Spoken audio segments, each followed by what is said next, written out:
Yo, what's up everyone? Today we are talking about Ian Garry. I know I don't like it either, but we have to talk about this guy as well because he is one of the bigger names, bigger stars, so to speak, in the welterweight division. Top 3, top 2, at this point. So we have to talk about him as well.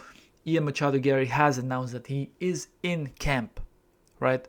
He is in camp. This guy is someone that is taking his time in terms of a full camp, so he needs 8 to 9 weeks. So overall, let's look at when he's fighting, who he is fighting, and what the stakes will be, and of course a prediction for that set fight, for that predicted fight. So as I said, he will take his 8 to 9 weeks if he has a full camp. He's not the type of guy to go 5 weeks and then go fight. That's not the type of fighter that he is. He is something you have to give to him. He is a smart fighter, the way he handles his career, the way he handles preparation, the way he chooses a team, the way he is in the cage as well. This guy is just a very smart fighter. He is in camp, as I said, 8 to 9 weeks. UFC 326 is in March. That's going to be too soon. UFC 327 though, that's April 11th. Today is February 9th. That's exactly when he said that he's in camp a few hours ago. So he will have 8+ weeks to make it to UFC 327. And why I'm saying 327 is because he is big enough to be on any pay-per-view card, or not pay-per-view, on any numbered card, a main card at this point. So you will have to look at a numbered event. You will not see him on a fight night main event, maybe if it's like a huge fight night, but those aren't coming up until later in the year, maybe in the summer. So this will definitely be a numbered event where Ian Garry will be fighting. So I'm guessing that is UFC 327. 328 doesn't make sense because that's just too far off. He doesn't want to start camp too early, so 8 to 9 weeks, I think that makes a lot of sense. Now, who will he be fighting? That is the question. We know, by the way, at UFC 327, this is not 100% sure, but this is the fight that UFC will want to make. So this is the main event, right? A title fight. Likely that's what the UFC would want. That's what Yuri wants as well. Otherwise, he will likely not be fighting on this card. We don't know what Alex exactly would be doing.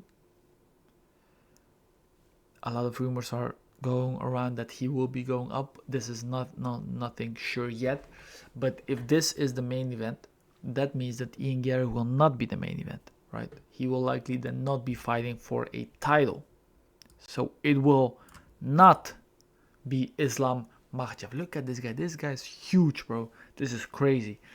But that does mean that he will not be fighting, and this also makes sense because he is going through Ramadan soon, and he said that he will only be fighting after Ramadan. And I know April is after Ramadan, but still he won't have a good preparation, which they will not be looking to do. So he will be fighting after Ramadan, maybe 2 months after. That would make sense.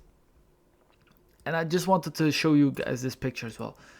This guy thinks that he has so much aura, bro. Look at this guy. He thinks he has so much aura, bro. Absolutely zero aura detected in this picture. But whatever. Listen. There's 2 names that come to mind. 2 names for me. Because if you look at the top 5, right? Number 1 is Jack Della Maddalena. Champion, obviously, is Islam. Number 2 is Ian Garry. Number 3 is Michael Morales. Number 4 is Bilal Muhammad. And number 5 is Carlos Prats. You will not have Ian Garry fight someone outside of the top 5. That wouldn't make sense. 4 and 5 he already beat.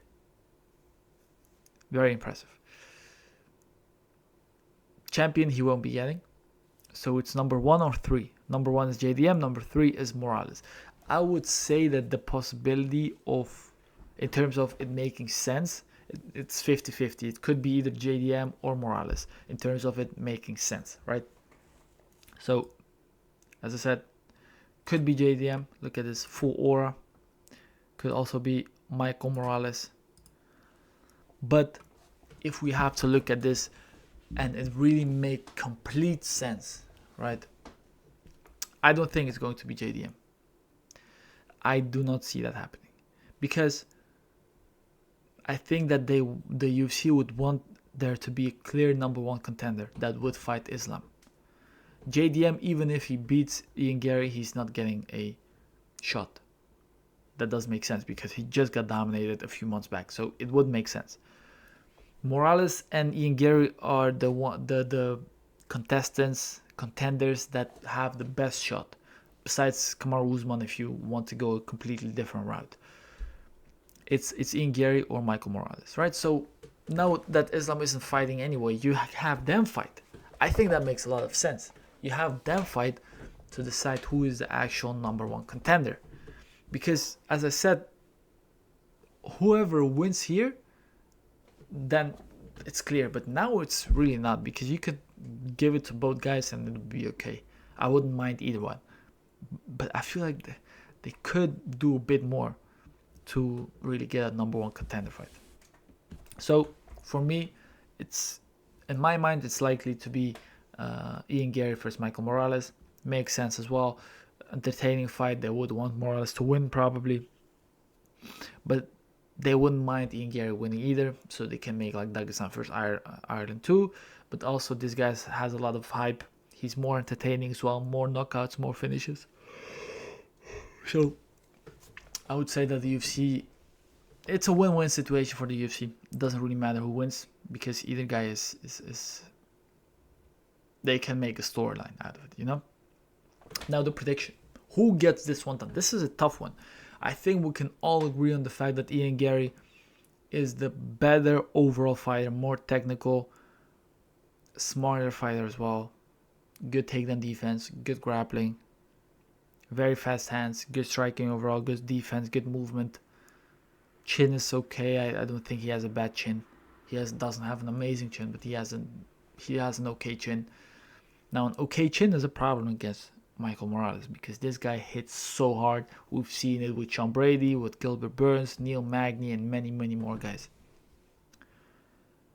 Honestly, I thought he was going to get cooked by Sean Brady, but he did a very good job with the stance, with the jab, with the long-range weapons. He is so physically gifted. He has good wrestling as well. I would say he has better wrestling than Ian Garry.